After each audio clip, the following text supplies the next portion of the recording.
This interview is with Chantel, who is a choreographer as well as an actor, and Travis, who is a director as well as an actor. And in this interview, they tell us about their experiences being performers in this time of a pandemic and what it was like to put on a production while being safe and taking precautions, and what some of those precautions entailed. Again, as a reminder, they are based in British Columbia, so the measures that they took were appropriate and safe for their area with their amount of COVID cases. These same measures may not prove as effective in a high risk area with more COVID cases, such as Texas. So it's meant to be a contrast and comparison just to see what it's like in their area as compared to what it's like in our area down here. Hi, we're talking to Chantel and Travis, and they are currently active in theater in Victoria, British Columbia, in Canada. So, hi. Hello. Welcome. Thanks for having us. Of course. So, just to kind of like start things off, I know y'all have done some like theater during the whole COVID situation. What's that been like in your area? Like, what's that process been like? Well, I guess we should start at basically the beginning of the start of Buffy rehearsals. So we did a show this past the beginning of October that started rehearsals end of April, beginning of May. What? No, we started rehearsals in July. Or did we? Oh. Well, we started like the audition process probably yeah. in May, June. Yeah. But those were all over Zoom, so I wouldn't we weren't together in person before then. Okay, then in July we started having vocal rehearsals while we were trying to get acclimated to start creating our own sphere of people for the cast, so that by the show we would be able to sing and dance without masks on, because singing and dancing with masks on is kind of a hazard. Yeah, people can maybe not project enough for one when they have a mask on, and like if they have breathing problems already, like we had a guy with a parasympathetic nervous system, so he had a lot of hard times like breathing and controlling his cough, even though like it's not related to COVID at all. It's not even like it's not a contagious disease by any means. It's just like his nerves in his throat make him cough, essentially. And then once he starts coughing, he can't stop. Yeah, and so sometimes like masks for him were a bit hard, as well as just like that much physical exertion is a bit difficult to sustain.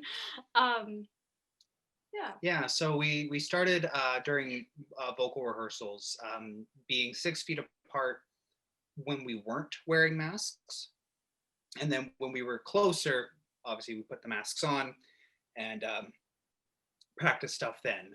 And then, slowly but surely during the vocal rehearsals, after we were coming together almost every single day for rehearsals, the masks kind of became a moot point.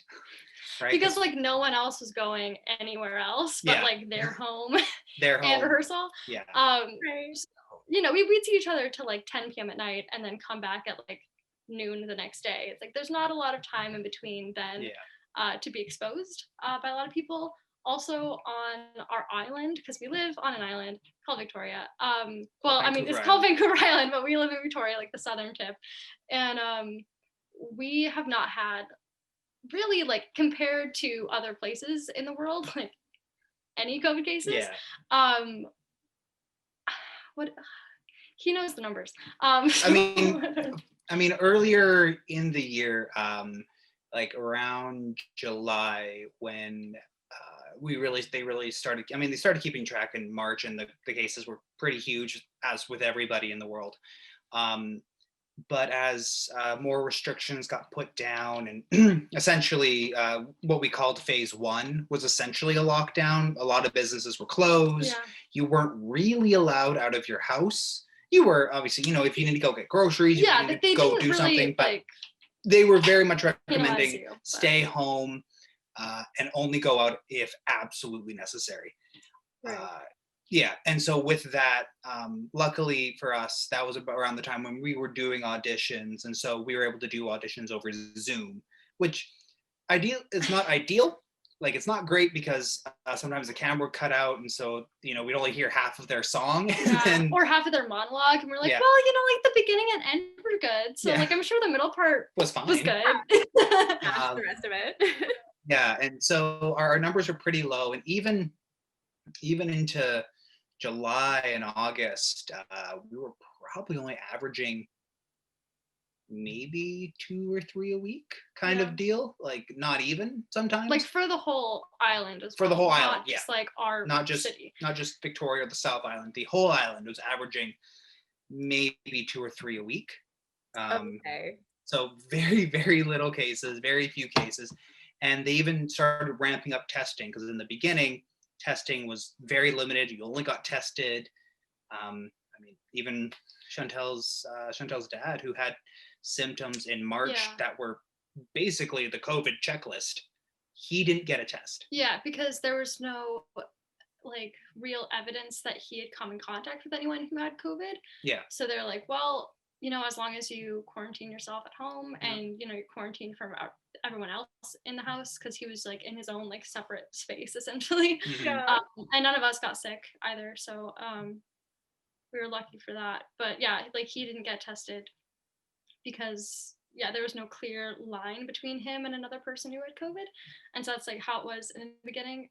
Now, like if you have symptoms or if you feel like you might have come in contact with someone with COVID, like they'll basically just give it to you. Like, Yeah. there's not a lot of restrictions on that anymore. Yeah. And so, but actually in June, we did a photo shoot for Buffy, and about probably 10 days before the photo shoot, right on the cusp, I started feeling like something in my lungs. I'm like, oh no. So I went and got a COVID test, and within literally a day, no, the same day actually, I got it done, and I checked my phone, and it was like, boop, the results were in, and I was negative. I'm like, cool, if I was negative that fast, I definitely do not have COVID. So luckily I was able just to go to the photo shoot and get that done, but it was very easy to get a test. Yeah. So the point I was trying to make with our numbers being so low and it being so easy to get a test just showed how little COVID there was on the island, and how obviously we still took precautions. Every time we came into rehearsal, it was hand sanitizer on, or washing your hands. or washing your hands. Every time you use the washroom, you wipe down the door handle, you wipe down things. Even though once we got into actual rehearsals with other people without masks for choreo rehearsals and acting rehearsals, we were within 6 feet of each other basically all the time. And so I guess we essentially became each other's like direct family, like in a way. It was like we're all living in the same house, but we're not sleeping there. Was there like a procedure, like did you have to sign any kind of like contract or do like a symptoms checklist? Yeah. So before every rehearsal we'd have like a Google Doc, like an email that would be sent to us that 2 hours before rehearsal we'd have to fill it out, basically just saying like, do you have any of these symptoms? Have you come into contact with anyone with COVID? Have you left the country? Yeah. And we're like, no stage manager, we've not left anywhere. But procedures are procedures. And so we do that before every rehearsal until we really got into like tech week, where again we were there like every single day, so it became kind of mute point, as you said. But there were the week and the end of the week. for sure. It was as Chantel said, we were basically family at that point. We had spent so much time with each other, and we saw each other almost every day. And I was the director, but also in the show. And I was the choreographer, but also in the show. Not that we planned that, but because of issues with like auditioning and complications with COVID, like some people weren't comfortable once they really realized that we would be doing it like in-person rehearsals, which we were planning on doing an in-person show, so it's kind of a necessary point that you have to rehearse in person, but like it's fine, no hard feelings. We just kind of like jumped in. We're like, I guess we're doing the show. Guess we're doing the show. Yeah. And our producer and artistic director was also in the show, as was our music director. Yeah. So like our cast was like 12 people, and our production in whole was like 20. like maybe 20 with like all the dressers and like makeup artists and whatnot. And so our limit for as many people in a space was 50 at the time. Mhm. So that wasn't like infringing upon any COVID policies. So that was really good for us. And a lot of the rehearsals that we did were outside, so we were able to like separate when we could. Many people like still came to rehearsal and like did rehearsal with masks based on their comfort level, or if they were working in like more, not like high risk areas, but like Customer service. yeah, more customer service areas, like they would come to rehearsal in a mask just in case. But yeah, none of us contracted COVID, and like when we got tested, like all of us were negative. Not that we all got tested. I mean, it sounded like we did, but the people who did get tested because they were concerned or just wanted to double check, they were also negative. So no COVID cases have come out of our theater. And Yeah, even That's a very good like bar.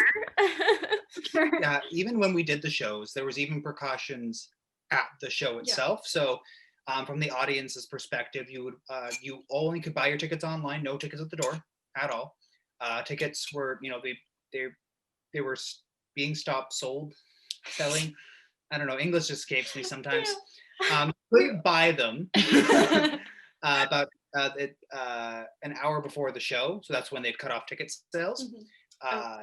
You would walk in before you enter the building. You'd have to put a mask on. You'd put hand sanitizer on. If you ordered concession while you were ordering your ticket, which is something you could do, they would have a little basket ready for you with your name, everything covered in plastic. They'd give it to you. You'd go. The usher would point you down to your seat. You'd walk down. You'd go sit down. And you know, you might be thinking, oh, well, what if someone bought tickets to someone who was, you know, right in front of them? No, when you bought your tickets, it automatically blacked out 6 feet of seats around you. So it's approximately 2 seats. Yeah. And so when people were in their seats, they didn't have to wear masks because they were already like with their group, and there was no one around them like in the vicinity that they could possibly contract from. So that was really good. And if they were to get up to use the washroom, they'd have to put their mask back on, and the usher would lead them to the washroom. Yeah. And like only one person in a washroom at a time. Yep. Everything was sanitized before and after the audience came in. Yep. And then after, like all the actors left as well. So there was a lot of cleaning. And then the stage, from the edge of the stage to the audience, first audience member, was 10 feet. Because, I mean, at the time, there was no literature, I guess, on whether or not singing projects more, you know, more spittle. There was nothing saying that it did or didn't. So just to be safe, they put that 10-foot gap. So if you were singing, there was a line on stage that you could not cross. Yeah, or talking even. Like some dancers were able to kind of like roll over that point and then get up and go back in further to the yeah, there was like a bit of lip that was probably like 2 feet off of the very edge of the stage that was blocked off because of that reason. But yeah, like if you were singing or talking or anything with your mouth, you were not able to cross that line. Projection was like further back. Yeah. And also before and after the show in the theater, no actors and audiences could mingle, right? Because, you know, sometimes after a theater show, the audience waits in the lobby, the actors come out, hey, good show, great job. There was none of that. Some people just did it right outside the theater's doors, which is fine because it's, you know, you're gonna see your family after the show. That's just what's gonna happen. But it actually wasn't as many people as you would maybe expect. It was probably like one family member or something for one show, you know, and it wasn't like all of the family members just like crowding around the building. So that was really nice that people actually like obeyed that most of the time. Of course we can't, you know, just like shoo off people from the edge of the street, but Yeah. you know. Yeah. Um, Did you have a separate like entrance and exit for the cast and for the audience, or did you just like wait in Kind of. between? It was timed. So the cast would arrive an hour and a half before the show, or 2 hours before the show. It was an hour and a half before the we show. did different things on different show days, but like, yeah. Yeah, so it was at least an hour and a half. At least an hour and a half before. And then once the doors opened for the audience to come in, you were not allowed in the like the I guess the auditorium or the lobby. You just were not allowed to go in those spaces anymore. Yeah. In order to use the washroom, the audience members and the actors shared the washroom because there's only two washrooms in the building. And they're very small. They're very small. There's not a lot of stalls. So you'd have to, so the actors, they would be over here and then the washrooms are over here, but there's like a secret little door that leads out from the green room. So you'd run from the green room all the way around the building, go through the front door. Yeah, well, like go all to the the way washroom. around the block because Yeah. it was in like a strip essentially. Yeah. And so like I was one of the actors who actually took advantage of that because like in all realness, I have to pee all the time.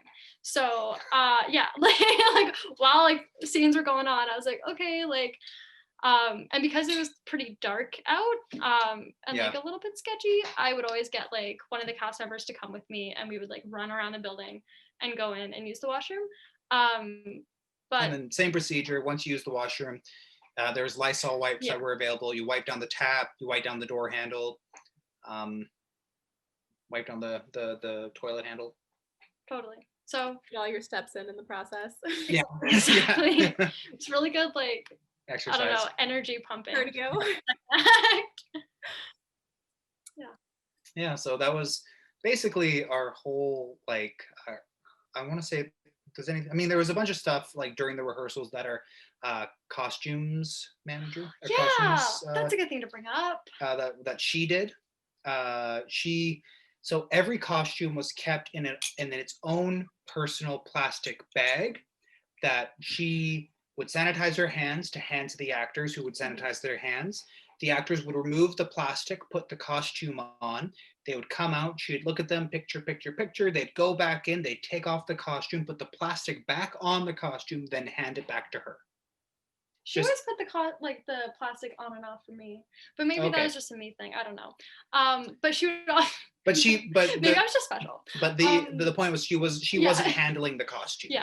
Yeah. She'd also masked. quarantine the costumes Yep. based on their fabric. So she like did a fair amount of research into like which fabric can like hold COVID for a Yeah. certain however long. And so like some costumes would need like 48 hours, some would need like 72 hours to quarantine. And then after that point, then she would work on them and then put them back in for like Yeah. the same amount of time and then give them back to us. So yeah, a lot of steps on her part. She did great. I know. I'm like, we love that. Were there any like considerations taken into like the choreography as far as like distancing, or was it like kind of to the point where your pod was like so integrated? Basically to the point where my pod was so integrated because like the stage isn't that big. There's not like a lot I could do with like spreading them Yeah. out. I mean, like to be fair, some of the choreo, like that we had like demon dancers. Mhm. So for them, a lot of times I did just like put them on different sides of the stage, mostly as like an aesthetic thing, and not being like you guys need to be separate. But I guess it did, have that effect of them being separated from each other. Yeah. Other than that, there was like a couple lifts that were pretty close together. Like Me. he had a dance with his like counterpart Yeah. where they were, like very much together, but they're also like engaged in the show. So it'd be weird for them to be like completely separated. For the entire Yeah. yeah. And also we had a kiss at the end of the show. Yeah. So, there's not much closer you can get. Exactly. But the two actors who did kiss, they didn't do the kiss until like a week Yeah, before a the week show. before the show. Yeah. And before then, they would usually wear masks when they were that close together. Yeah. So like, yeah, they really left it to the last minute. It was like we're gonna get COVID, like now's gonna be the time.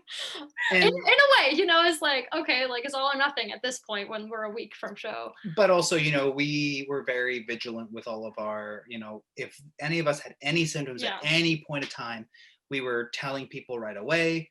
Yeah, like even a headache. Like yeah. one of our cast members did stay home for a couple days because of a headache, just to make sure. Yeah, and then they came back, you know, it was just really bad migraine. Yeah, we're like, okay, good. Do any kind of like double casting, or do any kind of like Zoom into rehearsal if you had symptoms to like read your lines, or? I Not think really. we tried the Zoom into rehearsal. Yeah, that didn't work. It didn't work. It did. We had an actor who lived in Vancouver. Yeah. Who actually lives in Vancouver. He actually got a place now. Oh, that's a conversation for later. So he lived in Vancouver, and so he didn't want to come over all the time for vocal rehearsals. He just wanted to come over for the choreo rehearsals he was needed for and the acting rehearsals he was needed for. But unfortunately, whenever he would try to sing the song, it would be delayed, right? So the song would be going, and then he would come in like 2 beats too late, right? Right. So it was very difficult to rehearse with him, which actually in the end didn't really matter because he did a great job. Yeah.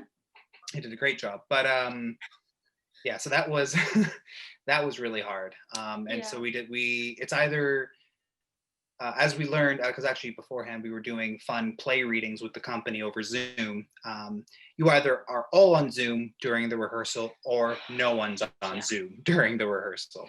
So that's something that we learned. Yeah, because the time and the glitches just gets very complicated. Yeah, and if you have poor internet connection, like you don't hear anything, no one hears you, people are waiting for your line, and you're just like, right? That's just exactly. Yeah, not all Zoom calls are created equal. What was the question again? Because I completely.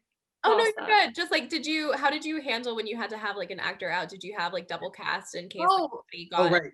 We did have understudies. Thank you so much. I forgot the word.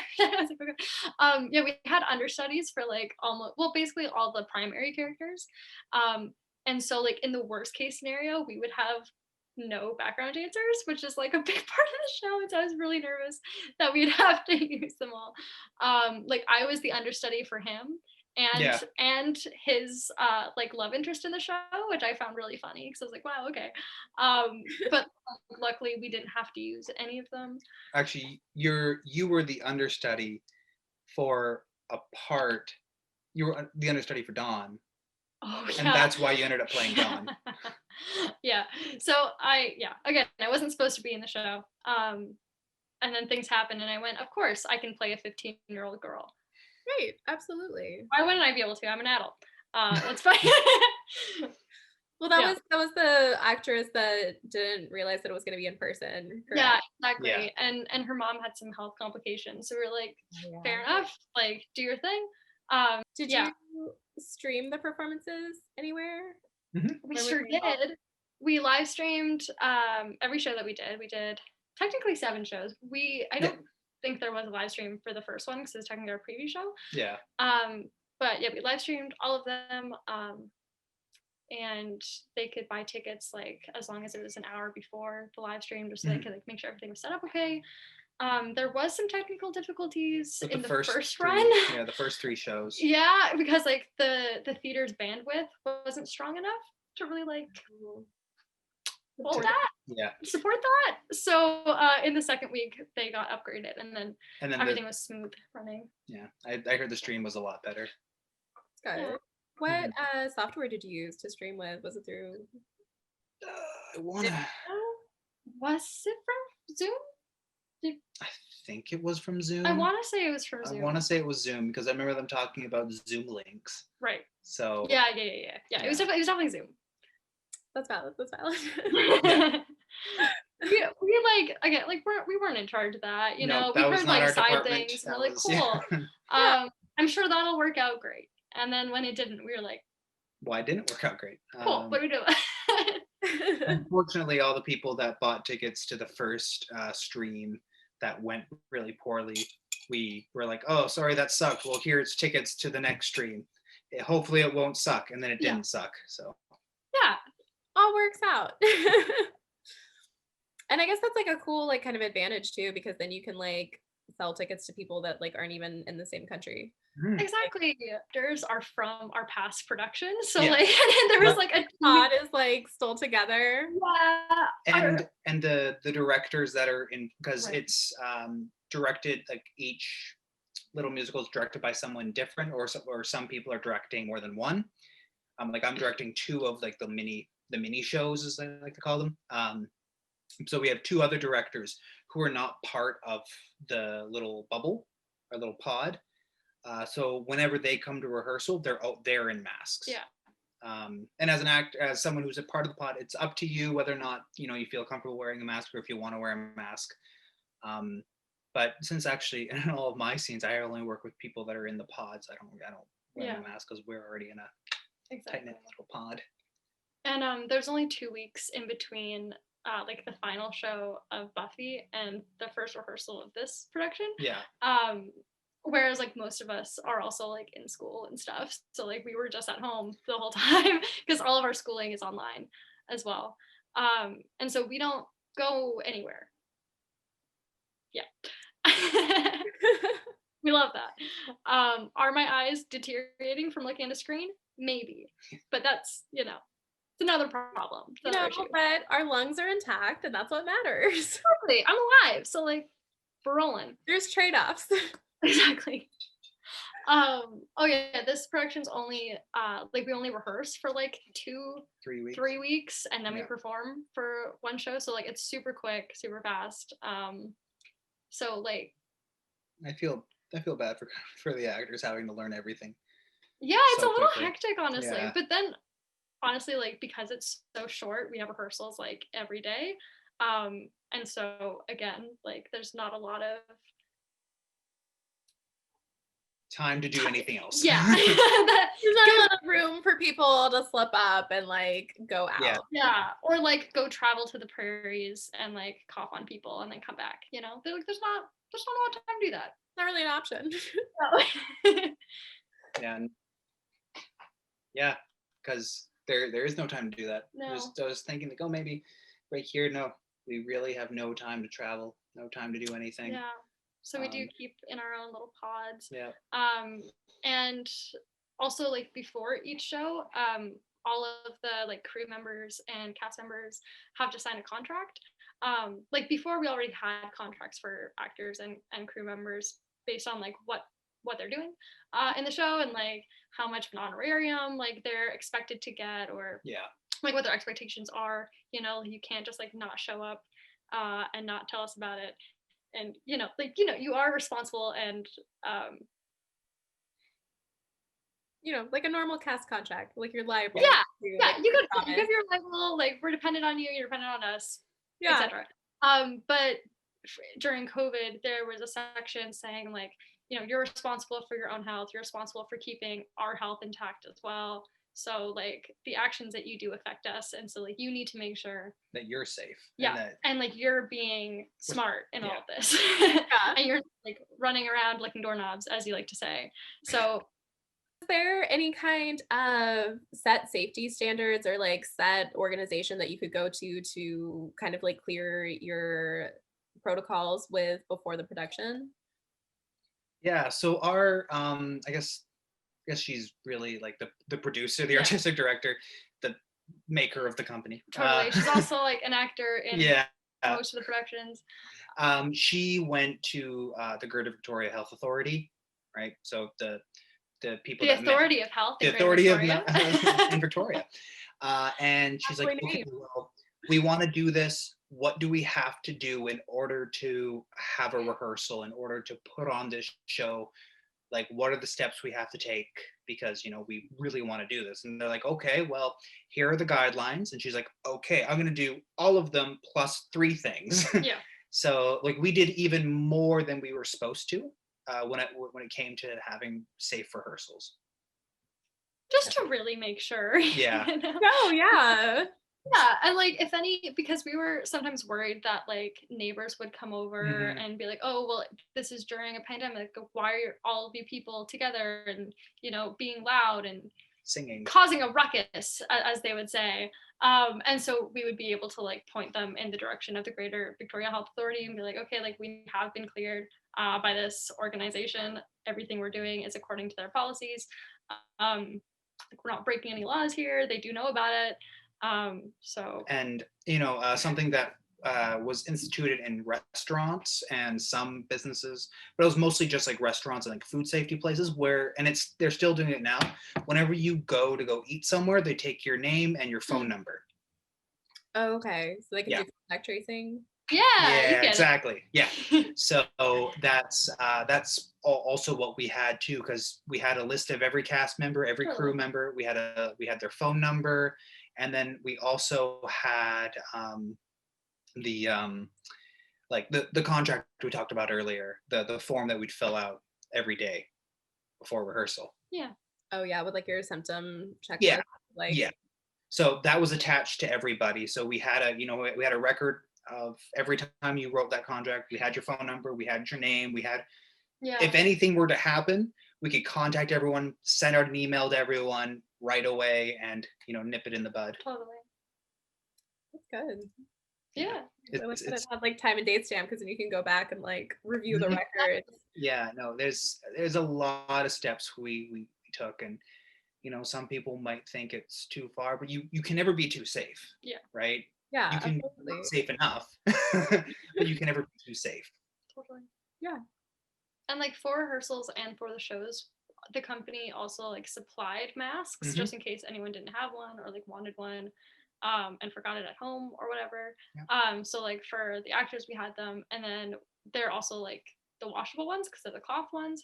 So they tie-dyed them and made them available for the show so that like audience members could use them if they wanted to. I mean, they couldn't take it with them because they were our masks, but they would use them, and then after the show they would just toss them in a bucket. Totally. But it was nice that they like take the bucket, toss and then wash it. Yes. It's nice that we could offer that for people who didn't have masks. That's great. Yeah. Was there like, did crew members have to wear masks like during the production? Like were they like kind of on like a different timeline between the actors? Like the actors were in a pod and crew members were like kind of separate from the pod? Like anyone who wasn't there basically every single rehearsal had to wear a mask. Yeah. So like all the ushers were wearing masks, also because they were dealing with the audience. So that's kind of, And the ushers and the actors we never interacted with them. I interacted with some, mostly just because I know them from other places. Okay. But that was a me thing. And we were also wearing masks. Yeah. Like if I had to ever speak to them, I was usually wearing a mask when I spoke to them. And like the hair and makeup help. Yeah. They all wear masks. I don't think there was any really other crew members. Because we moved our own sets. We cleaned up ourselves. Keep it in the family. And all of our stage managers were there basically every rehearsal. Yeah. For the most part. Well, we had two. We had like our stage manager and our assistant stage manager. Our assistant stage manager wasn't at everyone, but our stage managers, they basically were. Exactly. And our assistant usually wore a mask. Yeah. The most times. Even though like by the end of it, she was essentially part of the group. I think she was still worried because she was immunocompromised. But do y'all have like, so like here we have like Actors Equity. I don't know if that's like kind of a similar thing in Canada. Like, so basically like all of our union actors can't act right now because like Actors Equity was like in America, like there's no way to safely do it in person. So that's like kind of like a thing. Do y'all have something that's kind of like equivalent to that there? We do. We have union and equity. We're not a part of that. No. We're not high up in that ladder. No, it's hard to get in. It's hard to get into equity in Canada because you need so many X hours. But in order to do something at X hours, you need to do something else, and it's. So is that like something there that like there's kind of like the ban on like working kind of thing, or are there like other like theaters like that you know of? So the one equity theater, or I guess two, because I think Blue Bridge is equity and Langham is not Langham. Not Langham. No. Belfry. Belfry is equity. That makes sense. I know the Belfry isn't doing any shows. And I think it's probably because of that reason, because there is no institutionalized safe way to do a show right now. I know that they're very much looking into it, and honestly, I think they're observing theater companies like ours, Yeah, and I it's think like, they did talk to Autumn. yeah, it's like, oh, how are you doing this? Okay, what are you Yeah. doing? Oh, what did you do that didn't work? What did you do that did work? And I know they definitely talked to Autumn and asked her opinion on streaming and like how streaming felt and what her numbers were like for audience members that purchased tickets, Right. which is kind of hard because our theater company's a pretty small, pretty little tiny theater company. So the numbers won't quite be there. This interview is with Autumn Antonsen, who is the artistic director and the founder of Starry Starry Skies Productions. And in this interview, she tells us about how they were able to safely create theater and what specific measures that they had to take in order to ensure the health and safety of their actors as well as their audience. Just as another reminder and as a disclaimer, this theater is located in British Columbia, so they have much lower COVID cases than we have in Texas and than we have in the United States. And especially at this time, they had much lower COVID cases, so they were able to safely have these productions with these precautions and not have any COVID cases due to their low COVID cases in their area.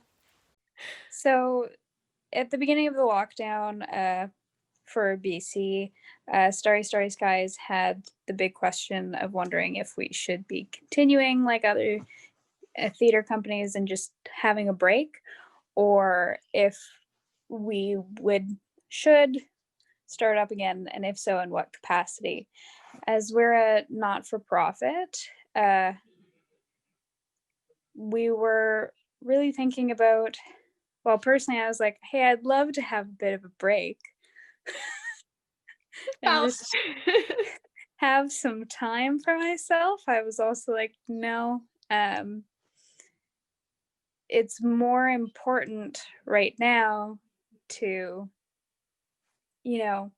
keep bringing things that people love and keep connecting with the community and keep supporting the community in that way. And I feel like it's often something that gets overlooked. And so I felt like that was more important than my need to relax. Valid. So then it was about figuring out how to move forward.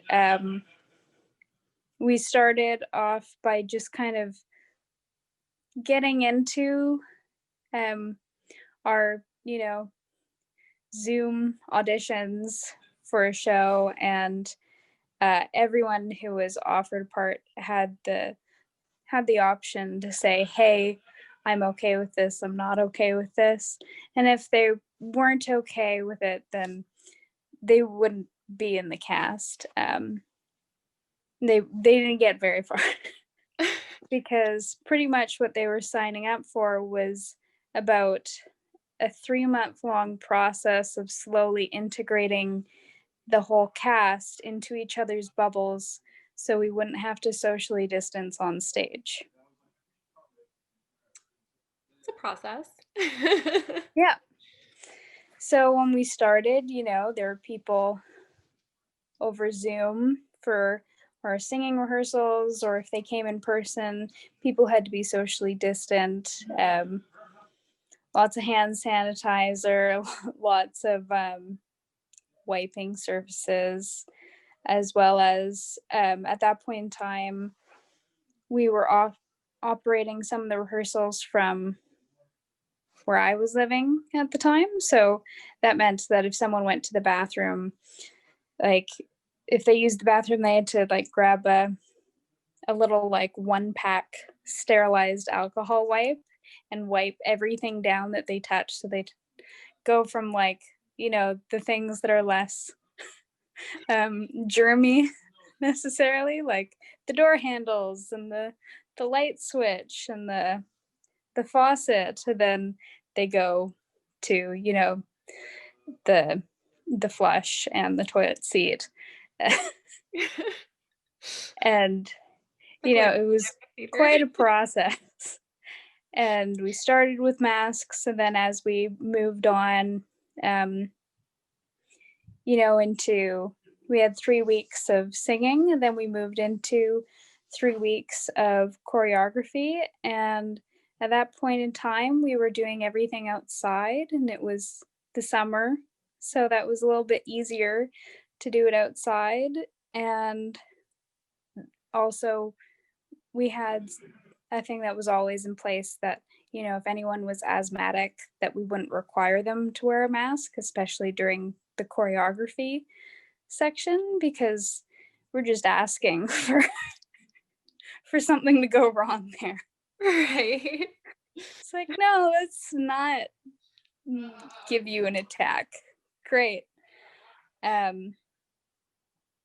So then, 6 weeks into rehearsals, we were just getting into more of like our acting and blocking and transitions.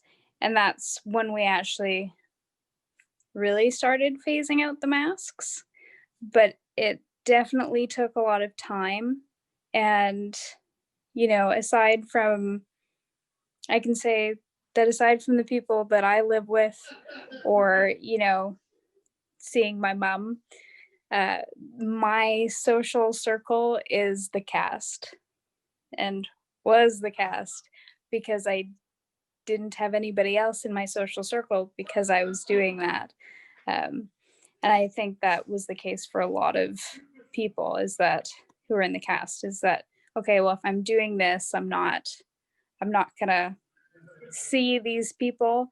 I'm not gonna necessarily have friends in my bubble. My new friends are gonna be the cast, and it's gonna be nobody else, which also has its own degree of fun. Yeah. Good time. Yeah. And then in terms of like actually having people in the theater, they had to buy their tickets ahead of time so that like we weren't having like long waits at the door, and people could just each group could be seated individually one at a time that were socially distanced from one another, as well as, there had to be 10 feet between, I think, the first person in the row and anybody on stage. And that was act safe rule, which is, I think it's just a Canadian thing. I'm not actually sure on that. I think it might be, yeah. It's act safe is for people who are up to 25 years old, and it's kind of like an acting thing for like workers' compensation. It's kind of like a further step in terms of the theater world, as well as just like different equity places in Canada all specified that 10 feet had to be between, like if I was singing specifically versus somebody else. So having that 10 feet in between the audience and whoever was singing was also a big role. Everybody in the cast and crew always had to do a health screen before every rehearsal. And if people wanted to have like concession items, if they were coming to see the show, they'd have to order them in advance, or specifically then it would be like brought to them in their seat by an usher, or like it would be all packaged up and ready to go when they came in, and then they could take it to their seats. So people were seated individually and they were taken out individually by their groups. Big usher nights. So it's a big usher job. Yeah. Were there any kind of like temperature checks or anything for the audience that you required beforehand, or was it just like social distancing? Social distancing, mask wearing, contact tracing, and then We asked them screening questions at the door, but we didn't require to take their temperature if they weren't showing any other symptoms or, hadn't been out of the country or in close contact with another person. That's valid. For the cast health screening, did they have to like send in like a checklist or anything like before rehearsals saying that they hadn't, had a fever, any symptoms or anything like beforehand, or was that just Yeah, so 2 hours before they would just like I had like a little jot form thing, I think it was, that they had to like fill out, and then they also had to sign their signature or initials as well and send that in before rehearsal. And if they hadn't done it, then they weren't allowed in. it's a good policy? They had to do it before they came. Right. Did you stream your performances or were they like for the audience in person only? We had streaming as well, which like I don't know how popular it was because it's hard to tell how many people are on a stream. But from as far as I could tell, it did well. But it's definitely a new ballpark to try to set it up as a theater experience, but still accessible for everyone to view. Yeah. What software did you use to be able to stream it out? Was it like a Zoom webinar that you like sent a link to, or was it some other technology? We were going through the theater that we had rented out. They handle their own box office, and so we were their own guinea pigs in a way because they were starting up their own live streaming, so that they could offer that with that. And so I believe it was through like a Zoom, because it integrated with their ticket software. Oh, that's cool. Although I don't know what ticket software that is. But whatever it is, it sounds like it worked really well. I would say that like as long as their internet quality was good and the audience were warned like that, it kind of works like Netflix. Like for example, if your internet isn't that great, you're not going to see a whole lot on Netflix, just like, you wouldn't see a whole lot on a Zoom. That's valid. Yeah. Point where you had to get any kind of like permit from the area that you're in to be able to hold like in-person events during this time, or was that like They did the government of BC, they put out a little thing like very early on, right when they right before they allowed things to start opening up again. And it was merely just kind of like a more or less like a checklist of like things that you need to be like aware of and like keep going through in order to know if you should be opening your doors and like how many people should you be letting into your space, or into your, for most of these they were geared toward like retail shops and things, but they weren't requiring anyone to get any permits or licensing. That was more in terms of like alcohol that would be limited to. So if I had tried to get an alcohol license, or like a special permits for the show for an alcohol license, I think it would have been a little different. I don't think they would have really allowed me. Because they have some strict regulations on alcohol purchasing and how that all works right now up here. And so that definitely changes things a lot in terms of like selling alcohol specifically. Other than that, it was more just they've since put in laws that now police officers can issue you fines and tickets over the last month or so, regarding like if you have a party and you're not like doing the correct step, you can get fined like $1,000, $2,000.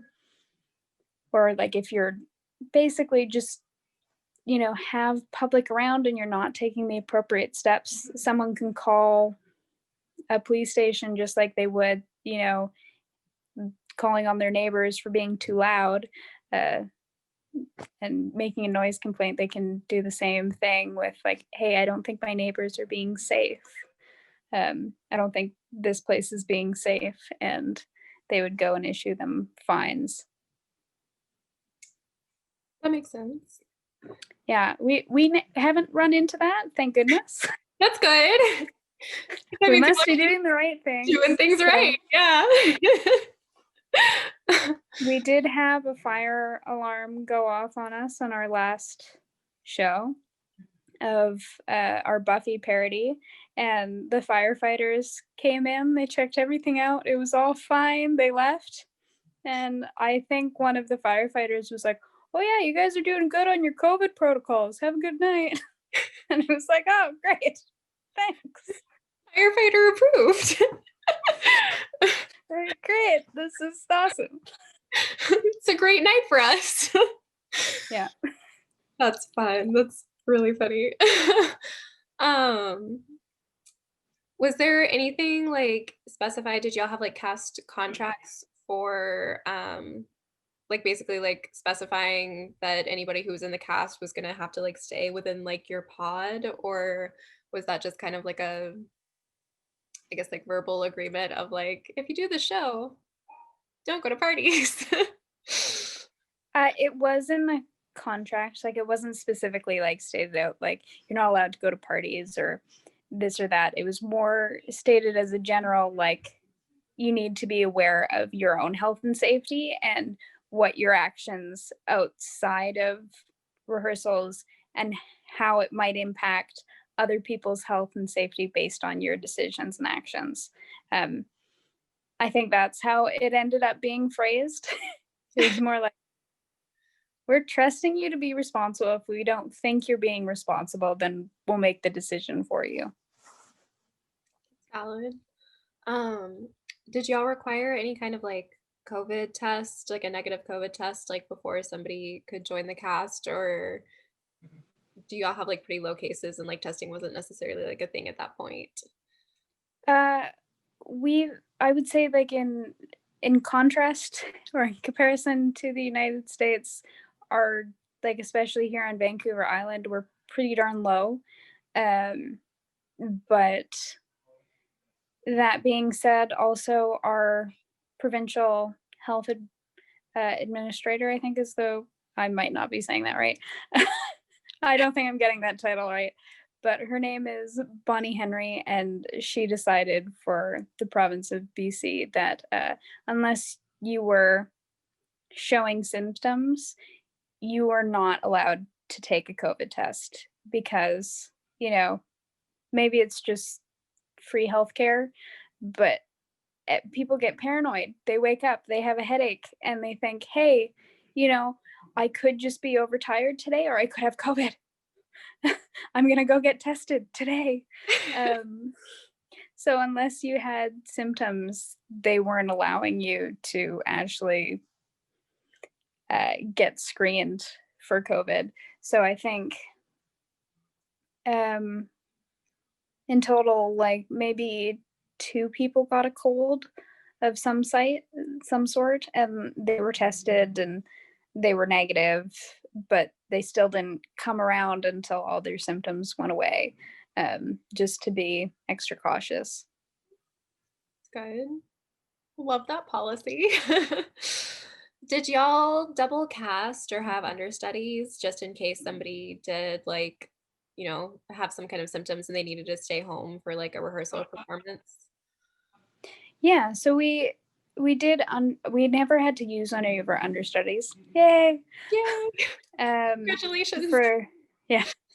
For the lead roles of the cast, but we didn't do anything for the chorus members.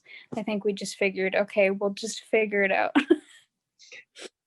Because in most of the cases, it was like a chorus member who's understudying for one of the leads, or there was two cast members who had returned from last year, and they actually just switched parts from last year to this year, so they were each other's understudy. Oh, perfect. And then there was like a second understudy to be like, okay, well, if this one moves over here, then this person's gonna move here. It'll be just fun. It'll be great. Have y'all done any kind of like entirely virtual performances, or have you just done in person where there's also streaming available? Yeah, actually it was really interesting when right before BC went into its lockdown, like on the Wednesday we went into a lockdown on Wednesday, but on the Friday was supposed to be the opening night of another show. Oh. So we were like, okay, great. But we didn't really have time to, set up any live streaming equipment, and also we're in lockdown. So there's not a whole lot we could do. They pretty much gave us like, I think, a few days warning before it was like everything was like completely shut down. So on, I think, like the Wednesday night and the Thursday night, we filmed it and then made it available as a digital stream or a DVD, which then I went out and hand delivered all the DVDs myself because there was nobody else. Because everybody was in lockdown. So I was like, okay, great. Just DVD Santa over here. Pretty much. Since y'all had like a pod already formed in the cast, you didn't have to incorporate social distancing into the play itself. Like on stage, people could be nearby to each other, correct? Yeah. And that actually made it so that it was more of a quote unquote normal, at least show. The rehearsal process, not so much. But in terms of the show, it made a real difference for it feeling like normal. Yeah. That's valid. That would be interesting to see like humans on stage again. We definitely included in our, front of house speech every time that, hey, we've worked for 3 months to get to this place. This is not something that we're like, hey, bunch of people, let's get you within close contact of each other. It's been approved. Yeah. No, that makes sense. Like the 3-month process to get like everybody to where they're joining the family. Yep. Yeah. I feel like that's also like a great thing they all had, like that specification, like in your front of house speech. Because I feel like it would be really easy for people at this point to like look at that and be like, what a great idea. They can do it. We'll also have lots of people. Mm-hmm. And we also we had like smoke machine as well, and so we also had to look up like whether smoke machines were like safe for COVID, which is probably something that I never thought I'd ever have to look up my whole life. I was like, okay, can the plague be transmitted via fog machine? And it turns out that depending on the type of fog and the fog juice that you're using, there's a certain type that is glycerin based, and actually it removes any effects of the virus, or it does not transmit it whatsoever. It actually has negative effects. And I didn't bother explaining that in the front of house speech because there's a lot to say. We can just say it's COVID safe fog, but from what I was researching, the glycerin, because it's heavier, would coat around bacteria and actually drop it to the floor along with the fog. So even when we're doing shows, technically if we just had a fog machine running all the time, Just cover everyone in fog. the cast members would be safe from any potential bacteria that other cast members would have. Did you run into anything with like special effects makeup or anything? I don't know if y'all usually like have like somebody who does like the makeup on everybody, but was that like a thing where maybe there was an adjustment for like people to have to like do their own makeup and like have their own like dressing room space, or was that like all like pretty much the same as it usually is? I would say that it depended on the person. Like there's some people that we ended up like filming like how-to videos for them, and then like gave them their stuff so that they could do it beforehand. And then there's other people that we just knew that no matter if they followed the how-to video, it wouldn't help. It would still not look great. So we had to make other plans. So our production designer, she, mask, gloves, and, if she used a sponge on that person, then that sponge would immediately be thrown away. And like she had to be very careful where she stood so that like when they were breathing, because the person that you're doing makeup on can't necessarily have that mask. She had to be careful to stand on their sides in order to be out of kind of like the direct stream. Not that that makes a huge difference, but it's more so just like the overall is just a little bit of a diminishing factor. And she got specifically into their bubbles in preparation for it, and vice versa as well, to kind of further help things along. That makes sense. Was it kind of a similar thing with costuming? Like, what was the process for that? Was the costumer like in the bubble with everyone else, or was that kind of like an outside person? She also, the person who did the who's doing the makeup was also doing the costuming, and so it was an interesting thing for costuming anyway, because if they tried something on, we'd have to quarantine the fabric forever for however long it was. And say cotton, if it's 100% cotton, it's an hour. Great, not very long. Whereas say leather, I think it's a few days, because it's so similar to plastic apparently.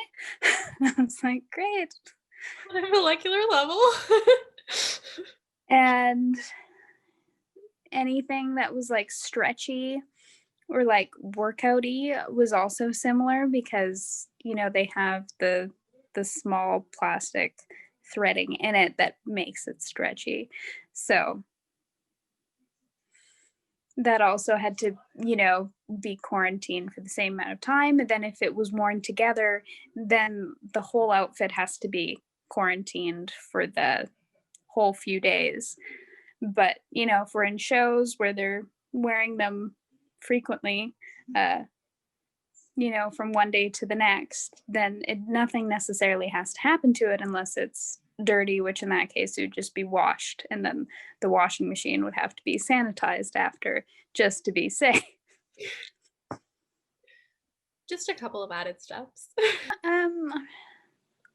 We did the same thing with like quarantining props. Like if we were testing out a prop and we weren't sure if we were going to really use it, if it was something that could just be like wiped down with like disinfectant, then we'd do that. Otherwise, if it was something that actually had like a cloth base to it, then it had to be quarantined for a certain amount of time. Or if it just wasn't something that you should wipe down. Like paper, it's not going to really work. Probably not. Luckily, any paper products is an hour as well, so it's very short timing. Set pieces, we didn't really have a whole lot of set pieces. We used a lot of projections, which kind of helped that out a lot.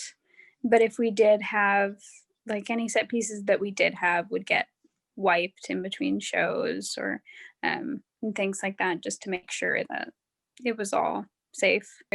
Crew did have to stay like mostly apart from the cast.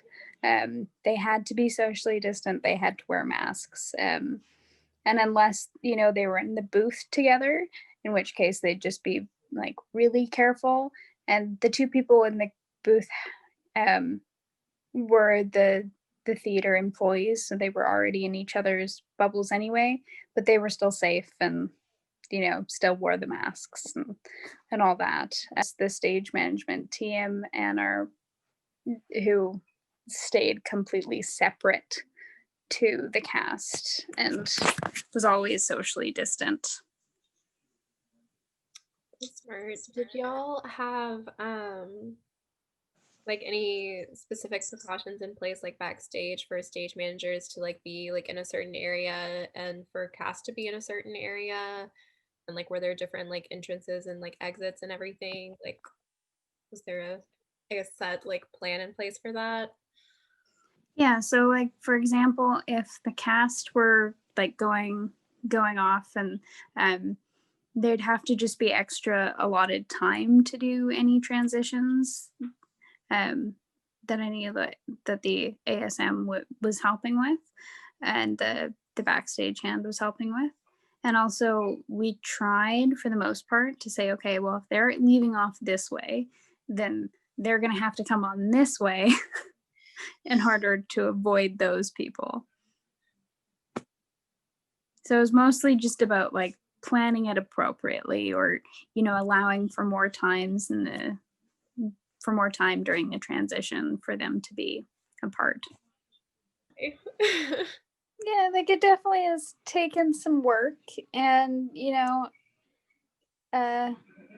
our cases are rising right now. I don't think nearly anywhere close to yours, but it's enough to make people around here, you know, have the debate on whether BC should be enacting a mandatory mask law, or if we should be going into a second lockdown. So as our second wave goes through. So I'm not exactly sure what we're going to keep doing ourselves. I think we're just going to wait and see how it goes. Thank you for watching this video. I hope it was helpful for you. Be sure to go back and catch part 1 if you missed it, and take a look at my how-to for socially distanced theater. Stay happy, healthy, and creative.